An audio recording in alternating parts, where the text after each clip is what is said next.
प्रधानमंत्री मोदी को चुनाव हराना चाहता था। आपके अंदर उतनी हिम्मत नहीं है कि आप उनको हटा सको। खुद को बड़ा सनातनी दिखाने की, बताने की जो कोशिश की जा रही है, ये इतना रायता फैलाने की जरूरत क्या थी, जबकि उनको दिल्ली से कोई फोन नहीं आया।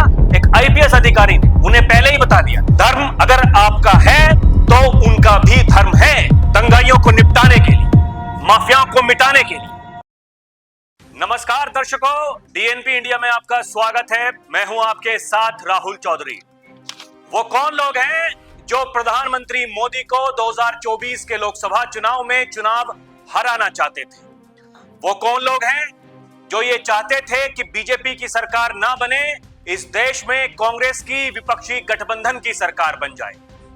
सवाल तो है, और इसलिए यह सवाल उठाना महत्वपूर्ण है दर्शकों, क्योंकि ये कोई और नहीं बल्कि पार्टी के भीतर से ही कुछ नेता कह रहे हैं कि वो कौन लोग हैं, वो कौन अधिकारी हैं और वो किन नेताओं के इशारों पर काम कर रहे थे। यही सवाल, और सवाल तो उठेगा दर्शकों, क्योंकि पिछले काफी दिनों से माहौल ऐसा गरमाया हुआ है कि भाई क्या होने वाला है।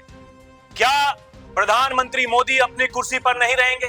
क्या सूबे के मुखिया योगी आदित्यनाथ की कुर्सी जाने वाली है? क्या प्रधानमंत्री मोदी जो संघ मुख्यालय जाने वाले थे नागपुर, कुछ मीडिया रिपोर्ट्स ये छाप रही थी कि अब योगी की कुर्सी जाने वाली है, प्रधानमंत्री की कुर्सी जाने वाली है। क्या होगा, क्या नहीं होगा? लेकिन क्या हुआ? यही तो सवाल है, क्या हुआ? कुछ नहीं हुआ। जैसे थे वैसे के वैसे ही हैं। बातचीत की गई इस बारे में कि हमारा आगे का प्लान क्या है, भारत को विकसित कैसे बनाना है, और उसके लिए विरासत भी विकास भी दोनों ही महत्वपूर्ण है। लेकिन ऐसा क्या हो जाता है दर्शकों कि पार्टी के नेता ही वही भाषा का इस्तेमाल करते हैं जो भाषा विपक्षी नेता बोल रहे हैं। आपको याद होगा, लोहनी से विधायक है नंद किशोर गुर्जर। इन्हें बीते दिनों कारण बताओ नोटिस दिया गया था। तो पहले तो इन्होंने कहा कि मुझे कोई कारण बताओ नोटिस नहीं मिला है, लेकिन अभी खबरें हैं मीडिया में कि इन भाई साहब ने, विधायक जी ने कारण बताओ नोटिस का जवाब भेज दिया है, जिसमें इन्होंने कहा है ये पीएम मोदी को हराने की साजिश थी। उन्होंने कहा कि बीजेपी राज में रामकथा, विधायक नंद किशोर गुर्जर ने पार्टी को भेजा अपना जवाब। कह रहे हैं कि बीजेपी के राज में क्या राम कथा का आयोजन कराना ये पाप है, ये पूछ रहे हैं नंद किशोर गुर्जर। और वो कौन सी ताकतें थीं, वो कौन साजिश कर रहा था जो प्रधानमंत्री मोदी को चुनाव हराना चाहता था? मैं कई दिनों से इस पर चर्चा कर रहा हूं दर्शकों, और इस पर चर्चा करना इसलिए महत्वपूर्ण है क्योंकि जो सवाल विपक्षी नेता उठा रहे थे लोकसभा चुनाव के बाद, संसद में खड़े होकर ये बोल रहे थे कि जिसने आपको चुनाव हराया, आपके अंदर उतनी हिम्मत नहीं है कि आप उनको हटा सको। वही कह रहे हैं नंद किशोर गुर्जर। तो ये क्या चल रहा है, इन्हीं सब बातों पर चर्चा करेंगे दर्शकों। ये जो कारण बताओ नोटिस जो दिया गया था नंद किशोर गुर्जर को, जिसमें इन्होंने जवाब देते हुए कहा है, उन्होंने कहा कि संगठन का हर आदेश मेरे लिए सर्वोपरि है। उन्होंने इसे प्रधानमंत्री नरेंद्र मोदी को हराने की साजिश बताया। साथ ही कहा कि अगर योगी राज में रामकथा करना अपराध और अनुशासनहीनता, तो मुझे निर्देश दें ताकि मैं रामकथा ना करने पर विचार करूं। वही जो मैं कह रहा था कि खुद को बड़ा सनातनी दिखाने की, बताने की जो कोशिश की जा रही है, वही बुरा मामला है। इसी पर जो इन्होंने जवाब दिया है, कारण बताओ नोटिस, उस दिन जब ये घटना हुई थी उसके बाद प्रेस कॉन्फ्रेंस करी, प्रेस कॉन्फ्रेंस करके ये कहा कि वो कौन ताकतें हैं, और अब कारण बताओ नोटिस में भी वही भेजा है। बीजेपी के ही एक और नेता है, भाजपा नेता लोहनी के पूर्व ब्लॉक प्रमुख अनिल कसाना ने रविवार को रिस्तल गांव स्थित अपने निवास पर एक प्रेस वार्ता कर योगी सरकार की 8 वर्षों की उपलब्धियां गिनवाई। वहीं मौजूदा विधायक नंद किशोर गुर्जर के खिलाफ बोलते हुए कहा वे राजनीति के लिए समाज और सरकार को निशाना ना बनाएं। पार्टी के नेता कह रहे हैं कि विधायक जी, अपनी कुछ राजनीतिक महत्वाकांक्षाओं के लिए आप सरकार को निशाना ना बनाएं। आगे कहते हैं प्रमुख साहब कि अनिल कसाना ने लोनी में एक धार्मिक आयोजन के दौरान हाल ही में हुए पुलिस और विधायक प्रकरण पर कहा कि जो काम विपक्ष का होता है वो कार्य लोनी के विधायक कर रहे हैं। अपने निजी मतभेदों को ये संगठन, सरकार और समाज का मुद्दा बनाकर राजनीति कर रहे हैं, जो कि इन्हें शोभा नहीं देता।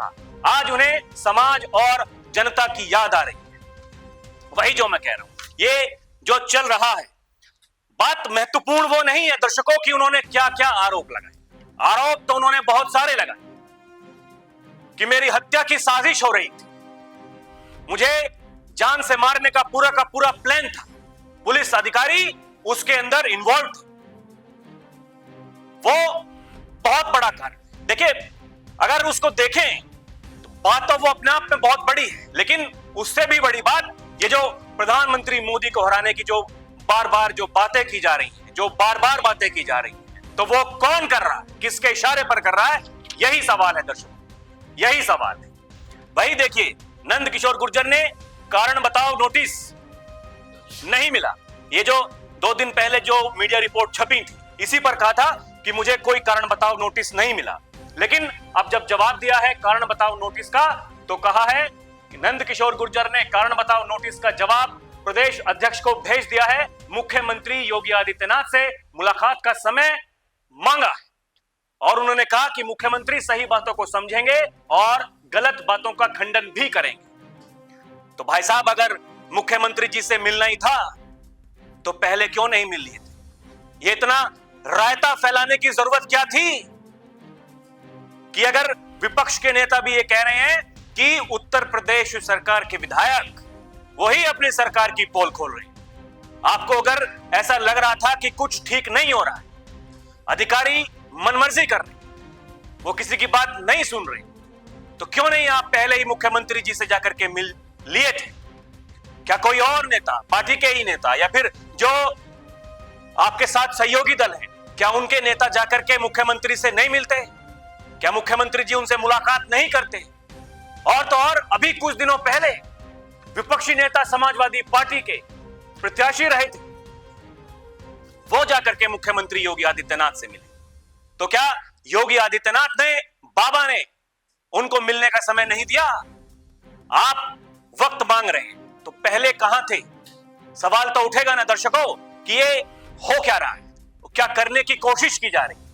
यही उनके ऊपर जो सवाल अब उठ रहे हैं कि वो किसके इशारे पर काम कर रहे हैं, इस पर भी उन्होंने जवाब दिया मीडिया से बात करते हुए। और देखिए क्या कह रहे हैं, उन्होंने कहा कि आरोप लगाए जाते हैं कि दिल्ली और केशव प्रसाद मौर्य के इशारों पर बोलते हैं, जबकि उनको दिल्ली से कोई फोन नहीं आया। उप मुख्यमंत्री ने भी सिर्फ गौतम बुद्ध नगर आगमन के दौरान फटा कुर्ता देख कहा था कि राम भक्तों पर फूल बरसाए जाते हैं, लाठियां नहीं चलती। कहा था केशव मौर्य ने कि हमारे प्रदेश में राम भक्तों पर लाठियां नहीं चलती हैं, फूल बरसाए जाते हैं। ये योगी आदित्यनाथ बाबा का राज, यहां पर राम भक्तों पर फूल बरसाए जाते हैं, वही कह रहे हैं नंद किशोर गुर्जर।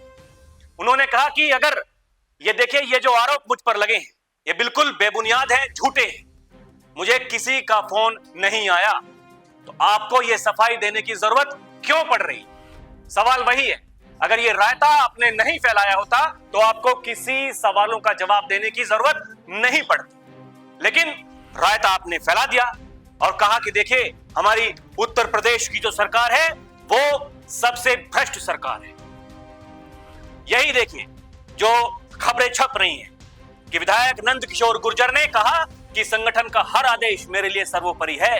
उन्होंने इसे सारे जो अखबार हैं, मीडिया रिपोर्ट्स हैं, अब वो यही छाप रही कि प्रधानमंत्री मोदी को हराने की ये सबसे बड़ी साजिश, और कौन वो लोग थे जो ये साजिश कर रहे थे, यही सवाल है दर्शकों। उन्होंने कहा कि एक आईपीएस अधिकारी ने मुझे सूचना दी थी कि कलश यात्रा की अनुमति न होने की बात कहकर पुलिस यात्रा रोकेगी, लाठी चलाएगी और स्थिति नियंत्रण में न आती देख मुझ पर गोली चलाकर मेरी हत्या कर दी जाएगी। वो कह रहे हैं कि मुझे पहले से ही पता था एक पुलिस अधिकारी ने, और छोटा मोटा अधिकारी नहीं, एक आईपीएस अधिकारी ने उन्हें पहले ही बता दिया था। उन्होंने कहा कि मैं सतर्क था, आयोजन की अनुमति ली थी, विधायक ने अनुमति पत्र भी जवाब के साथ पेश किया है, संलग्न किया है, ऐसा बता रहे हैं वो। और ये भी बताया है कि 3 मुस्लिम युवकों ने भी मुझे पुलिस की योजना के बारे में बताया था। वो कौन युवक थे? उन्होंने कहा अपने 2 पन्ने के जवाब में उन 3 मुस्लिम जो युवक थे उनका भी जिक्र किया है, जिन्हें पुलिस ने छत पर चढ़कर पथराव करने के निर्देश दिए थे। कि क्या कह रहे हैं नंद किशोर गुर्जर कि मुस्लिम युवक जो कि छत पर चढ़ गए थे पहले ही पत्थर फेंकने के लिए, यानी उन्हें सब कुछ पता था कि क्या होने वाला। तो यही तो सवाल है कि उसके बावजूद भी क्यों गए? जब आपको पता था कि यह साजिश है, आपके ऊपर पथराव होने वाला है, आपकी हत्या की साजिश हो रही है, तो आपने क्यों यात्रा निकाली जबकि आपके पास में परमिशन नहीं थी?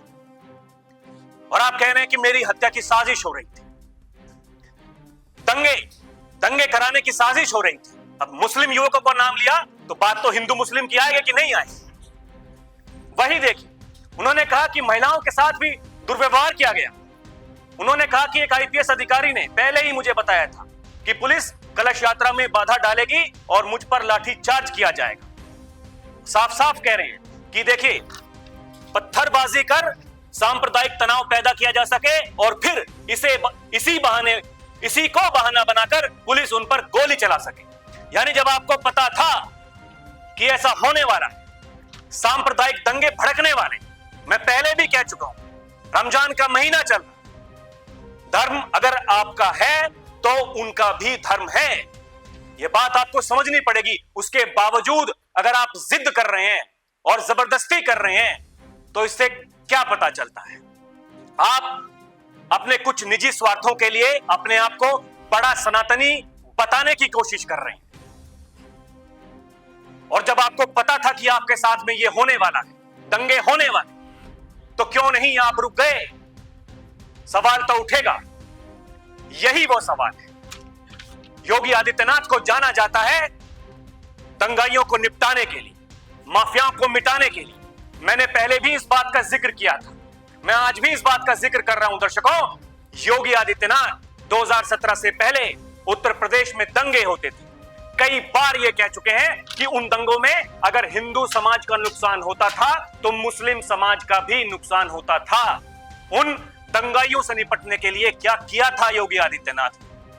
सुप्रीम कोर्ट तक मामला गया था, मैं पहले भी जिक्र कर चुका हूं, आज फिर जिक्र करूंगा। और यह जरूरी इसलिए हो जाता है दर्शकों क्योंकि वो नियत दंगाइयों को निपटाने की, माफियाओं को निपटाने की, अगर वो नियत किसी की है तो वो योगी आदित्यनाथ की है। जब दंगाइयों के पोस्टर्स लग गए थे और मामला हाईकोर्ट से सुप्रीम कोर्ट पहुंच गया था, सुप्रीम कोर्ट ने पूछा कि आपके पास ऐसा कौन सा कानून है कि आप दंगाइयों के पोस्टर चस्पा कर सकते हैं दीवारों पर? योगी आदित्यनाथ ने कहा, बाबा ने कहा, ठीक है, कानून नहीं है, बनाएंगे कानून। बनाया योगी आदित्यनाथ। योगी आदित्यनाथ ने इस पोस्टर विवाद के बीच दंगाइयों से वसूली का कानून बनाया और योगी सरकार लेकर के आई recovery public and private property अध्यादेश लेके आई। फिर बाद में जब विधानसभा का सत्र आया तो विधेयक पेश किया, कानून बनाया। उत्तर प्रदेश में यही होता है दंगाइयों से निपटने के लिए। और आप कह रहे हैं कि सांप्रदायिक दंगे भड़काने की साजिश थी। वही मुख्यमंत्री जो कहते हैं कि दंगाई वो किसी भी धर्म का हो, वो किसी भी जाति का हो, दंगाई दंगाई होता है। और आप ये कह रहे हैं कि देखिए हमें मालूम था कि हमारे साथ में ये होने वाला है। तो भाई साहब, अगर आपको पता था तो वो क्या कारण थे कि आपने सब कुछ पता होकर भी, आपको सब कुछ पता था, उसके बावजूद अगर आपने ये कदम उठाया तो किसके इशारे पर उठाया? और वो कौन लोग हैं जिनके इशारों पर आप काम कर रहे हैं? सवाल तो उठेंगे दर्शकों, और उन्हीं सवालों ने अब आपको जवाब देने के लिए मजबूर कर दिया है। आप कह रहे हैं कि मेरे पास कोई फोन नहीं आया, मैं केशव प्रसाद मौर्य के इशारे पर काम नहीं कर रहा हूं। अखिलेश यादव समाजवादी पार्टी के मुखिया जो लगातार इस बात को उठाते रहे। उन्होंने कई बार अपने सोशल मीडिया प्लेटफॉर्म एक्स पर जाकर के ट्वीट किया कि देखिए, ये खुद के ही विधायक पार्टी के खिलाफ बगावत कर रहे हैं, पार्टी की पोल खोल रहे हैं, प्रशासन की पोल खोल रहे हैं। योगी की कुर्सी जाने वाली, कैसे चली जाएगी योगी की कुर्सी? योगी से मिलने का समय मांग रहे हैं नंदकिशोर गुर्जर।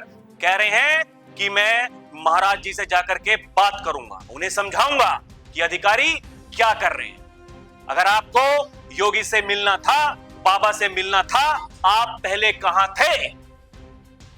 वही बड़ी बात है। कुछ अधिकारी दुनिया के सबसे लोकप्रिय नेता और देश के मसीहा प्रधानमंत्री आदरणीय नरेंद्र मोदी जी को हराने की साजिश किसके कहने पर रच रहे थे?